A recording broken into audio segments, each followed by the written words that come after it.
So when you were doing, so you started off in MMA or you started off in jiu-jitsu. I started off in Taekwondo. Taekwondo. Yeah. Well, I started off in karate first. Okay.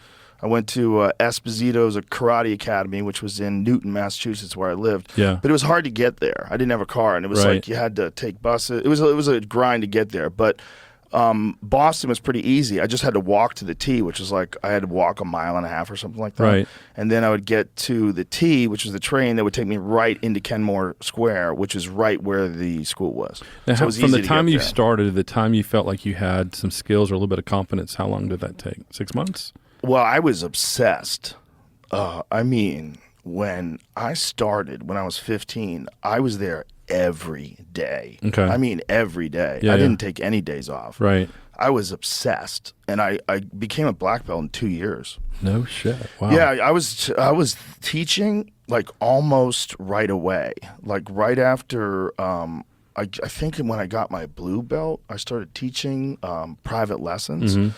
Like for the new beginners, I teach them form and stances and how to get your hips into things. And, and I was just teaching them like basics. Right. And that helped me a lot because there's something about teaching that like really sort of accelerates your own learning curve. Interesting. And so I was obsessed with it. And I was competing already. I started competing like right away when I was white belt. Sure, what, 16? 15? Okay. 15. All right. And so, they would take you to these tournaments. Like, so all you had to do is like be at the school, and everybody would sort of carpool. And then when I was a kid, it was like they would kind of take care of me. Yeah. And bring me to these places. Right. And you're in this fucking gymnasium, and there's this other dude across from you, and you're about to try to kick each other unconscious. Like, Right. this is wild. Yeah. And I became obsessed with it because it was so insane. Yeah. It was like to go from like regular life, Right. just being a kid. I like to draw. I was an artist. Yeah. So all of a sudden, I'm like traveling around the country, fighting. Yeah. It was so nerve-wracking and so hard to do. It was so challenging. It was such a freak out to do it, and I became so obsessed with it. Did you have an instructor that like really like invested into you? And... Yes, yeah. I had several, but this guy Michael O'Malley in particular, and this guy Jae-Hun Kim, who is he's the head instructor of the institute, and he was like a very famous Taekwondo instructor. Like I got very, very lucky. Wow. When I went to that place in 80, whatever it was, 81 or 82. When I first went there, it was one of the best schools in the world. Okay. I fortunately walked in that door. Just random. I could have walked into a bad karate school. I wouldn't have known the difference. I was 15. What the fuck would I know? But I happened to go. I walked up. I was actually leaving a baseball game, and I was going. Told the story. I'm sorry if people have heard it before, but I was going home, and there's a long line to get to the T.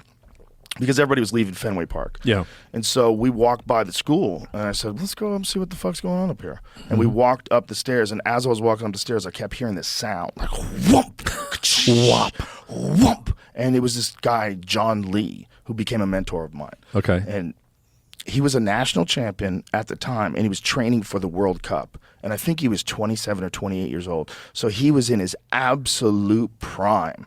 And I got to see this guy kick the bag, and I couldn't believe it. It was the force that he was generating. Well, that's you. That's you now. Like, I mean, I've seen videos. I haven't seen you train in person. But I'm like, him. It's like, one whack of your leg, and you got some broken ribs. Yeah, but I learned it from that guy. Wow. I mean, I learned it from. He most certainly helped me many, many, many times. But watching him, I learned it from. I learned that was possible. Like, I'd never known that a person could do that. Like, the amount of force. I was like, that is insane. So you were doing that, and you were doing toss newspapers around the same time. Yes, because so newspapers was your income source, but fighting was your passion, and cost some money for travel or whatever. It was a good way. Once I got out of high school, it was a good way to generate some money while I was doing this crazy thing where I was trying to make the Olympic team for Taekwondo. Really? Okay. Huh. Yeah, so I was competing. I won the Massachusetts State Championship like 4 years in a row, and I was competing in the nationals, and I couldn't win the nationals. I came close a couple of times, and I got in the finals of the U.S. Cup with this guy Kareem Jabbar, who was the national champion. It was a very disputed, close decision that I thought I could have got. So I was at that level. I was like right close. But unfortunately, then I started kickboxing. Okay. And when I started kickboxing, immediately I realized how helpless I was against someone who had really, really good hands. I was getting fucked up kickboxing. Okay. And then I kind of lost my faith in Taekwondo because I realized how limited it was because they don't punch to the face. Okay. So you get like you get the most amazing leg dexterity because you're learning primarily learning how to kick. They have some of the best kicks. But you're so limited in your ability to defend your face from punches because when punches and kicks are thrown together to your face, it makes things so much more complex. Right. And when I was learning that, I lost like some of my faith in Taekwondo. Wow. So I had a few kickboxing fights. And